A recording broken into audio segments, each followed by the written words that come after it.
오늘의 헤드라인 뉴스입니다. 경상북도는 오늘 경북도청 화백당에서 신공항 연계 시군 미래전략회의를 개최했습니다.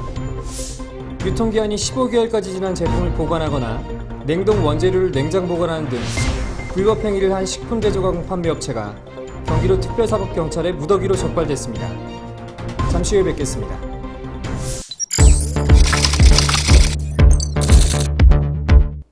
시청자 여러분 안녕하십니까? 10월 14일 한영신문 뉴스투데이 시작하겠습니다. 경상북도는 오늘 경북도청 화백당에서 신공항 연계 시군 미래전략회의를 개최했습니다. 신공항 연계 시군 미래전략회의는 새로운 경제 거점이자 미래 성장 동력인 신공항 건설의 파급 효과를 극대화하기 위한 산업, 경제, 관광 등 관련 분야 전략을 새롭게 발굴하고 추진하기 위한 도와 시군의 협력을 위해 마련됐습니다.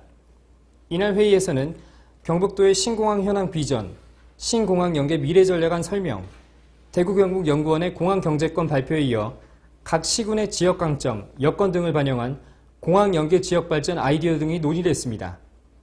이날 회의에서 경북도와 23개 시군은 신공항 사업 초기부터 공항과 연계한 발전 전략을 찾아 각종 상위 계획에 반영하고 국제사업 발굴 등에 공동 대응하기로 했습니다.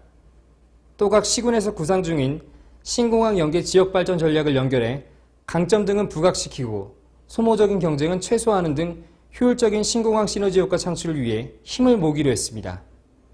특히 이날 회의는 도민 시군의 미래기획 관련 담당가 등이 대거 참석해 신공항 건설과 관련한 지역 발전에 대한 큰 관심을 보였습니다.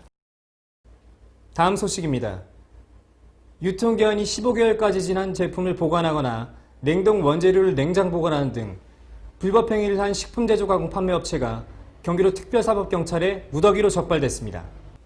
경기도 특별사법경찰단은 지난 9월 14일부터 25일까지 학교 급식 납품업체, 추석 성수식품 제조가공업체 등 360곳에 대한 수사를 실시해 44곳, 48건의 위법 행위를 적발했다고 14일 밝혔습니다. 양으로는 약 23톤에 달합니다.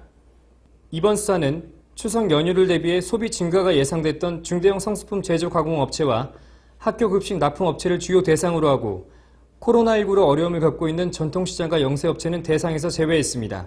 내년도에는 코로나로 인해서 어려움을 겪고 있는 그 전통시장이라든가 영세업체는 제외하고 그 성수품, 추석 성수품에 납품하는 그 제조 가공업체 또는 그 학교 급식을 납품하는 업체, 그 중대형 업체를 대상으로 집중하게 되었습니다. 위반 내용은 유통기한 경과 제품 보관 11건, 보관 기준 위반 5건, 자가 품질 검사 미실시 11건, 영업자 준수사항 위반 11건 등입니다.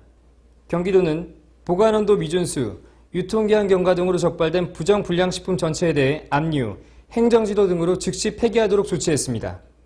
유통기한이 경과한 제품이나 원재료를 판매 목적으로 보관하거나 폐기용 표시 없이 보관하면 식품위생법에 따라 3년 이하의 징역 또는 3천만 원 이하의 벌금, 축산물위생관리법에 따라 3년 이하의 징역 또는 5천만 원 이하의 벌금에 처해질 수 있습니다.